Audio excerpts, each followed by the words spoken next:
Hello friends, मैं doctor Guddu, physician and diabetologist. Kidney fail होने के कई कारणों में से जो सबसे कॉमन कारण है दैट इज डायबिटिक नेफ्रोपैथी, उसकी बात कर रहे हैं हम लोग।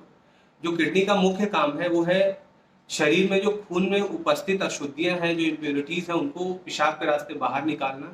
जो शरीर में तरल पदार्थ हैं, जो फ्लूइड लेवल है, साथ में जो इलेक्ट्रोलाइट्स हैं, चाहे वो पोटेशियम हो, कैल्शियम हो, सोडियम हो, फॉस्फेट हो, मैग्नीशियम हो या फॉस्फोरस हो, इन सब के जो स्तर है उसको मैनेज करता है किडनी।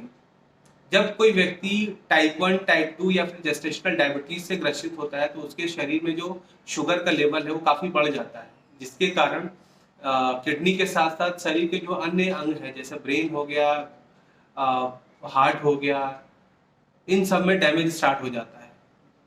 अब हम बात करते हैं, अगर कोई पेशेंट किडनी डैमेज से ग्रसित है तो उसमें कौन कौन से लक्षण और कौन कौन से संकेत आते हैं।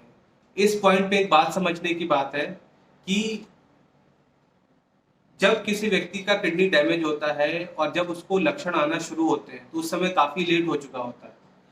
मतलब जब कोई व्यक्ति किडनी डैमेज से ग्रसित होता है तो उसको जब लक्षण आना स्टार्ट होते हैं उस समय वो ऑलरेडी स्टेज किडनी डैमेज की स्टेज 3 और 4 में होता है, जहां से उसको बैक टू नॉर्मल करना बहुत ही टफ चीज होती है।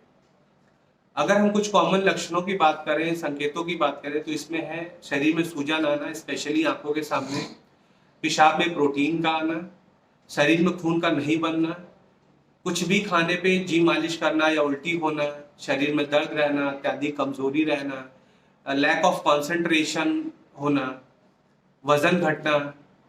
ये कुछ जरूरी संकेत हैं जो ये बताते हैं कि kidney is not working properly. इसके बाद हम बात करते हैं कि आखिर वो किस प्रकार का डैमेज होता है जिसके कारण डायबिटिक नेफ्रोपैथी डेवलप होती है। जैसा कि हमें पता है, जो किडनी है वो छोटे छोटे जो ब्लड वेसल्स हैं, यानी कि जो रुधिर कैपिलरीज हैं, जो धमनियां हैं, उससे बनी है, जिसके अंदर एक छोटे छोटे छिद्र होते हैं, जिसके थ्रू शरीर ब्लड में मौजूद जो इम्प्योरिटीज होती है उनको निकालकर पेशाब के रास्ते बाहर निकाल दिया जाता है। लेकिन जब पेशेंट डायबिटिक हो जाते हैं, उनका शुगर लेवल बढ़ा रहता है, तो धीरे धीरे इन छिद्रों को, इन पोर्स में डैमेज होता है और फिर वो अशुद्धियों के साथ साथ शरीर में उपस्थित प्रोटीन्स को और ब्लड सेल्स को भी शरीर से बाहर निकालने लगते हैं। अगर ये कंडीशन अर्ली स्टेज में डायग्नोज हो जाती है तो इसको ट्रीटमेंट के बाद ये इसको रिवर्स हो जाती है। लेकिन अगर इसको लंबे समय तक ध्यान ना दिया जाए, महीनों और सालों तक इग्नोर किया जाए, तो फिर ये किडनी कंप्लीटली डैमेज हो जाती है, जिसको हम लोग एंड स्टेज रीनल डिजीज बोलते हैं। जब हम डायग्नोसिस की बात करते हैं कि कैसे हम पहचाने कि patient is suffering from diabetic nephropathy, तो सबसे इंपॉर्टेंट है इसमें हिस्ट्री, मेडिकल हिस्ट्री लेना और फिजिकल एग्जामिनेशन करना। साथ में कुछ टेस्ट कराकर हम देख सकते हैं, जैसे कुछ ब्लड टेस्ट करा सकते हैं। यूरिन बहुत ही इंपॉर्टेंट है, यूरिन टेस्ट कराना, जिसके अंदर हम माइक्रो एल्ब्यूमिन्स को देखते हैं कि यूरिन के अंदर माइक्रो एल्ब्यूमिन्स तो नहीं आ गए।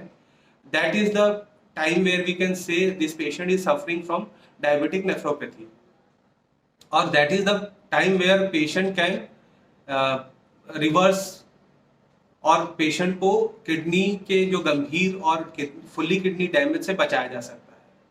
साथ में कुछ इमेजिंग करा सकते हैं, जैसे अल्ट्रासाउंड करा सकते हैं, सीटी, कभी कभी एमआरआई कराना पड़ता है, और एक important test that is called that is renal biopsy, जो कि सबसे अंतिम और सबसे सटीक टेस्ट होता है। बट इसका प्रॉब्लम है कि ये इसमें टिश्यू की रिक्वायरमेंट होती है। अब हम बात करने वाले हैं ट्रीटमेंट की, मैनेजमेंट की। जब कोई व्यक्ति डायबिटिक नेफ्रोपैथी से डायग्नोज होता है तो सबसे इंपॉर्टेंट है कुछ बेसिक चीज़ों को मैनेज करना, जैसे उसके शुगर लेवल को कंट्रोल करना। डायबिटिक नेफ्रोपैथी के पेशेंट में हार्ट जो ब्लड प्रेशर होता है वो बहुत ही अनकंट्रोल्ड हाई होता है, तो उसको कंट्रोल करना, ब्लड प्रेशर कंट्रोल करना।